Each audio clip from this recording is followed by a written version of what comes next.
جبرنامه گنده ما سلاوریز مجرمه ایرو نافچه مانسه یا لسر باجار ارزنگانه یا باکوری کردستانه مانسه جالی جیوه دکوه باکور روجلات ارزنگانه نافچه جروجلات به ماما خاتونه جروج آوا و بناوند ارزنگانه و کلکیتا گمشخانه کودناف سینور کردستانه ده جباکور و به امتزی جباشور و بچی مینه و سینور داره مانسه دنا سینور پارزگه ها درسمه دایه. پارزگه ها درسمه جتوایی نافچه این خواه اوین ارزنگانه، آخین، کبان، باسکل، ماجران او دفا خارپته، قسمک گیخی او خول خولا چولیگه، بایبورد او نافچه کسانته، شیران، کلکیت او کوسه این گمشخانه، تشتک، آلوجرا او کولونیایا توقاته پکته. فرهی اردنگاری نافچه 1408 کیلومتر قاره و بلندهی جروی آوه 1520 متر بلنده. لدور نافچه چیاین بناو کشیش، سپیکور و جوشان سه چیاین به هیبت هنه. نفوس نافچه لگوری هجمارتنا 1021 بگشتی ج 8383 کسان پکته. در سال 2000 ده نفوس مانسه زیده تری 18000 بود. اوجی دادن نیشان که گل نافچه زیده تر خود دادن متروپولان. دیروکا نافچه او هرم دشبه دیروکا درسن و خارپته. درباره آواکرنا نافچه دا زیده چافکانین زلال و بربچاف تننه لیته زانی نافچه تبی ارزنگانه دم بدم کتیه بن کنترول سروریا دولتین جهه. دمکی دبن روبریا تیمور دما و پشت را به وکشاندنا تیمور هرم دکه و دست آقوینیان. دشهر اوتلوک بلیه سال 1473 ده هرم دست گوهره و دکه و دست عثمانیان. در سال 1915 ده به وکشین اورز نافچه ده دست ارمنان داده مینه. ده 20 سبات سال 1918 ده هرم ته داگر کرن و تبلی آخا ترکیه ته کرن.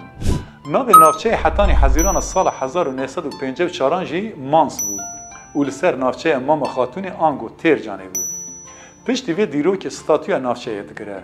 اردنگاری مانسه به کرتک و مسیل و روته آبن روباروکن جچیاین در دوره درتن دهرکن سر چمی راش. لحریم دشت و زوزان برفره هنه. لوراجی مرد دکاره بیجه آب هوای نافچه تکلداری آب هوای درسمیه. مشغولیتی گل حریم بپرانی لسر جوتیاریه. گل ناونده جبر پولیتیکاین بشافتنه زیادتر جدر و هاتنه لگوند و مزرعه نافچه بگشتی کردن. زمان حریم جی وکی حریم ارزنگان و درسمه تواهی بزاراوه کرمانچکی دا آخوان. ده همان دمه دا باوریا علویتیه ده حوینن. مزگفتا کون که ده سال 1690 ده هاتیه چه کرن نای زانی جالیه کیوه هاتیه چه کرن. تنه دیواره وی هاتیه رستوره کرن. کوناخا لنافچه ده سال 1219 ده جالیه تاهر هستای قرسی و هاتیه چه کرن. دیواره وی بکورین چکری هاتیه دانین و قاطیه وی بماغو مردیاقان هاتیه خملاندن. گولا برگیر لسر چیای کشیشه. گول خودی تایبتمندی کراتریه. جبلی بدوی خوزای وکه جی سیرانگه و بینودانه. جبلی و گوله چند گول دنجی هنکو هجایی دیتنه. لارزنگان و مانسه لکولینن هاتنه کرن دادن نیشان کو گلک تشتن بالکش و گرینگل هرمه هاتنه دیتن. دنا سینور نافچه دا ناوندن وکه گر اسحاق گرم یادون گر آفشین قلا سیچان قلا پولک قلا حیرانی قلا کارم پرتاک قلا مرچکا قلا گوما میرزو قلا باشکن قلا کوشماشات و توپرا قلا جالیه جی و میماریه و رولکه گرینگ دلیزن. لگور لیکولینن هاتنه کرن 19 جیین شنواری هاتنه بجی کرن. دنام وانا دا کله جی هری گرینگ دگرن. لوراجی ناوندا ریوبری و ریگه ها چون هاتنه اب هرم بویه. لدردورا گندن گوما orte جینگه ها بناوه حرامی داره لگنده چر هورس کورن مزلان و لباشکن تربا حسن افندی هیه. اردنگاری نافچه جبر آون زیده و اردا ببرکه جبو چاندنی و سوالکاری بخیر و بره. لوراجی شکل داده آبوریا نافچه. د چاودری و برهمن گروکن وکه اولیا چلبی و مارکو پولو د دیاره هرم جیه کی هلبرینه یه. چیاین آلی هرم درسی محسرحده جروجلات بر بروجاوا و درج دبن. ام رزا چیاین مجارا بسکرنه لهرم باکور گولاوانه دبن یک. چیاین کو تواهیا و شیموی را پیچانه وکه چیاین فتلوک ان اوروژنی تنه پیناسه کرن. اوروژنی مکانیزمای بنگهینه کو دبه سدما چیبونا چیاین لسر روی پارزمینان. Ligor pêvajoya pêkateya wan di encama tevgerên tektonîk û volkanîk de herêm zêde fetlokî û teşenasî bilind hatiye nixumandin. Ji ber ku li herêmê tevgerên sîsmîk û xeta erdhêjê bakurî hene, şiklê erdnîgariya herêmê di çarçovaya fetl û badan, çal û çixûr, gelî û mesîl, zigr û zinar, darbend û neqebî de ye. Manse dikeve nav herêma aliyê jorê çemê reş ê yek ji şaxê çemê Firadê. Herêm li ser rêgeha navendiya Bakur ber bi Başûr û Asya û Anatolyayê ye. Tevî Manseyê neh navçeyên Erzinganê hene. Navçe li ser şêmûga Rojhilatê Erzinganê ye û 113 kilometre dûrî navendê ye. Navçe li herêma Başk û ku weke Rojhilat û Rojava dirêjî dibe, cî digire û dikeve Rojhilatê Çiyayê Keşîş. Navçe bi nîvekî xwedî 1500 metre raqime. Ciyê herî bilind Çiyayê Keşîşê ku bilindahî 3546 metre ye. Navenda Manse li ser rûerda 33 kilometrekare ava kiriye. Navçe ji aliyê Rojava ve bi Çiyayên Keşîş û ji Bakur Rojava ve bi Çiyayên Qerqulaqê ve pêçandiye. Deşta navçeyê bi sê beşan tê lêkolîn kirin. Beşa yekê deşta Saygilî, beşa duyem deşta Çemê Masiyan, beşa sêyem deşta Harmanî Düzye. Deşta ku Manse lê ye li gor deşta Erzinganê bêtir bi tepike û xwedî erdnîgariyeke xirab e. Şert û mercên hewayî yê herêmê ji bo taybetmendiya devernîgariyê herêmeke guncan e.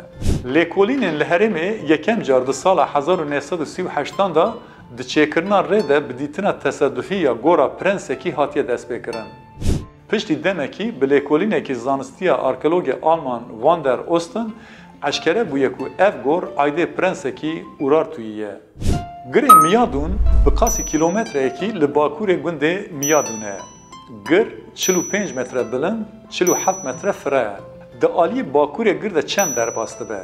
Kujerên erdnîgariyê defîneger li ser vî girê dîrokî jî texrîbat çêkirine û bi bermahiyên ji dema zîvî û asîniyên weke kevirên birandî jê derxistine. Jîngeha Heramîdere li bakurê Rojhilatê Manseyê ye û bi qasî 10 kilometre dûrî navçeyê ye.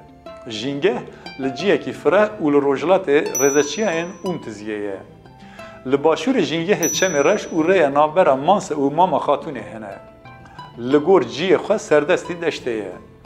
Li herêma Manse bermahiyên ferfûrî yên herî girîng li vê derê hatine dîtin.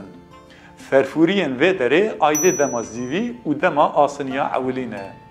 Vekolana li vê derê kolana yekemîn a li Erzinganê hatiye kirin. Girê Avşînê 18 kilometre dûrî navçeyê li gundê Avşîna Cêrî ye. Ev gir li ser rêya şoseya Mama Xatûn, Manse, Pakeriç, Bayburt hetanî behra reş e. Lewra jî ciyeh girîng e. Qala Pûlkê 4 kilometre dûrî navendê li gundê Pûlk e. Mîmariya qelayê mîmariya serdema navîn e ku wê demê ji bo kontrola rêya herêmê hatiye bikaranîn. Keleha xwe li serê Rojhilatê Koyê Munzûro û Keşîş di nav Çiyayê Qerqulaqê de bi qasî 3 kilometre li başûr Rojhilatê nahiyeya Pakeriçê ye. Keleh li ser sinarekê hatiye çêkirin. 5 kilometre dûrî Çemê Reş e. Derdora Kelehê bi eraziyên xêr û ber pêçandiye. Keleh li ser rêya karwanan a Erzurum, Aşkeleh, Mama Xatûn û Çadê ye. Keleh bi taybet di serdema navîna Asînî de ji aliyê Urartuyan ve ji bo rêveberina herêmê tevî Keleha Pakeriç, Keleha Şîr û Keleha Zêrîn hatiye çêkirin. Li dora Kelehê 18 dirinceyên di zinar de hatine çêkirin hene. Ev jî dide nîşan ku dîroka Kelehê û Keleha Avnika Erzurumê û Keleha Sırataşlara Erzinganê di heman demê de hatine çêkirin. Keleha Mirçika 8 kilometre li Bakur Rojhilatê navçeyê li gundê Mirçika ye. Keleh li gor ciyê xwe ji bo çandiniyê ciyekî guncan e. Çemê Qere Dîwanê di Rojavayê Kelehê de derbas dibe. Keleh li ser rêya karwanan a Erzurumê ye. Belê temaşevanên hêja, mecwera behsa taybetmendiyên navçeya Manseya Erzinganê kir. Hefta bê em ê bi danasîna navçeyekî din derkevin pêşberî we. Heta wê demê hayîş xwe bin. Dem baş.